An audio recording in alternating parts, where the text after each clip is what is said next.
Oh, excuse me, sir. What? What do you want me to do with the doll? Stick it up your...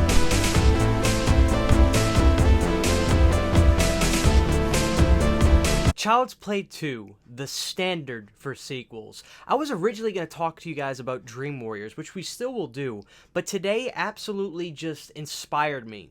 We're not going to review Child's Play 2. This is my new series where I'm trying to break down what I think is why people love these movies.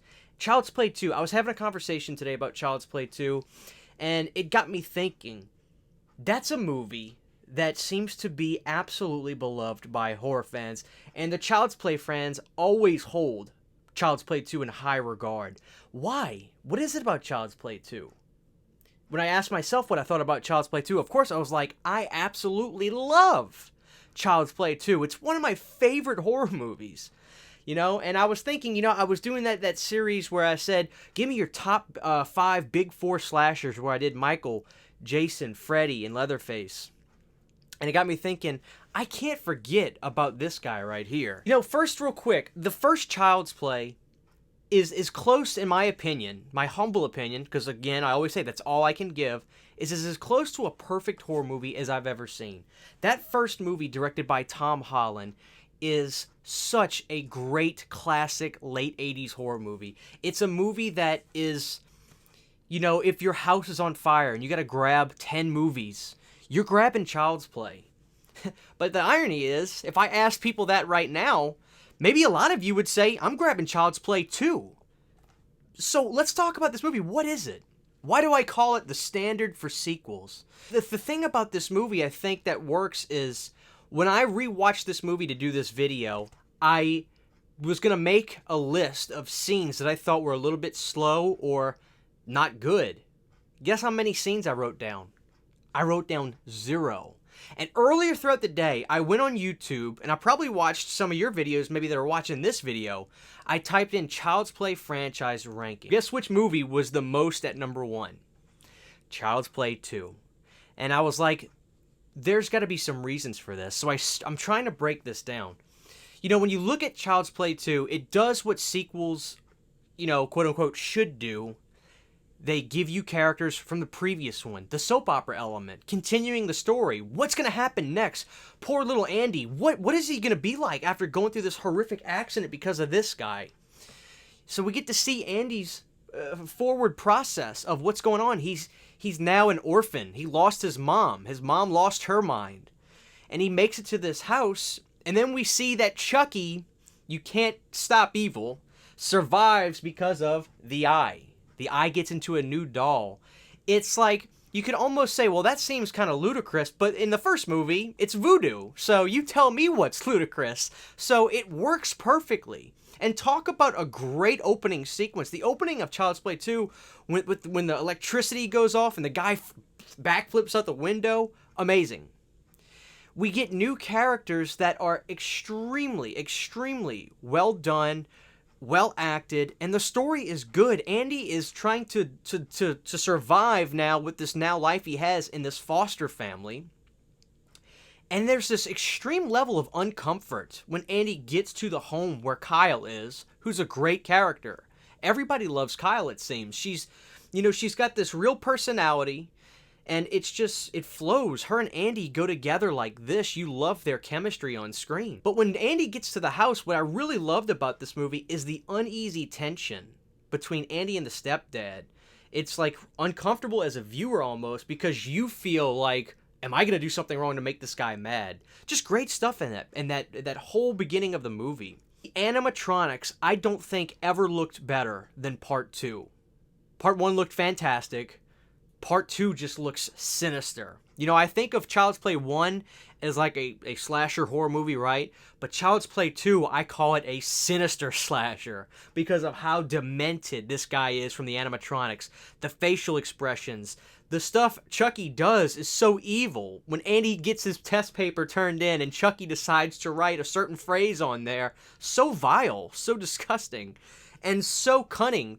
Chucky is so cunning in 2, the way he manipulates, and just, it's great stuff. And the soundtrack to 2, Now, the first movie had a fantastic soundtrack. We can all agree on that, right? Part 2 has this haunted dollhouse soundtrack that absolutely encapsulates the film and gives it this movie has such an identity like no horror sequel I've ever seen. Child's Play 2 is absolutely its own uniform movie. It's extremely individualistic. The way it looks, the way it sounds, it is absolutely one of the greatest horror scores, in my opinion. I really love it. And then the thing about Child's Play 2 that is so amazing is the climax. Because we get through this movie, Andy is trying to prove that I'm not doing this. It's Chucky. He's back. So the levity is there. You don't just have Chucky coming back to get revenge on Andy because he told Andy his secret, but Andy has to cope with being framed for this stuff and people thinking it's him and they don't believe him. So it's always great when a slasher movie like this can add an element of just, there's more to it than just the cat and mouse. And I think that's what's great about Child's Play 2. And of course, Brad Dourif coming back as Chucky. I mean, that's like Robert Englund and Freddy. They're synonymous. But the thing that makes Child's Play 2 my number one at this moment in time, because I love the first Child's Play, the climax of this movie should be textbook how to end a horror movie, period. Going to the doll factory at the end of Child's Play 2 is probably top 5 greatest horror climaxes I think I've ever seen. It's probably one of the most exhilarating, one of the most eye-catching, one of the most haunting things, because you're in this bright, colorful, horrifying doll factory with dolls coming through without eyes and arms and just absolutely the thing of nightmares. If I don't ever want to go to hell, because to me, hell is that doll factory. Waking up and being in there terrifies me. But the cat and mouse begins there between Chucky and Andy and Kyle, and it is edge of your seat exhilaration. And then on top of Kevin Yeager's fantastic special effects work in the film, it is probably some of the most amazing stuff I've seen in horror. That final climax is 11 out of 10. So I think Child's Play 2 has some of the most individualistic looks, feels, and sounds out of any slasher sequel I've ever seen. I love slasher sequels. I'm a big fan of sequels. And Part 2 Child's Play does everything right in its attempt. It moves its story forward, but gives it its own shade of gray, having characters from the previous film while adding new characters that you really care about and are interested to see what they have to say and do.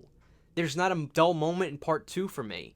And I dare say there's not a dull moment for a lot of fans. Because Child's Play 2 is an absolutely beloved film, and I think I know why now. I think it's because of how absolutely identifiable it is. From the look, from the sound, to the animatronics, Child's Play 2 is what I think the standard bearer should be for a good slasher movie sequel. And it's unmatched after that. Now, I love the Child's Play franchise, but I think Part 2 is unmatched till this day, and I would imagine a lot of you may feel the same. You know, I love Child's Play 3, I like Bride, and we'll stop there. I like other ones in the series, but that's neither here or there. Child's Play 2 is what I think is the standard for a sequel. Now, I want to know what you guys think about this sequel movie. You love this movie? Is it your favorite in the franchise too? Because apparently it is for a lot of people. This is Christian Hanna Horror. We'll see you guys next time.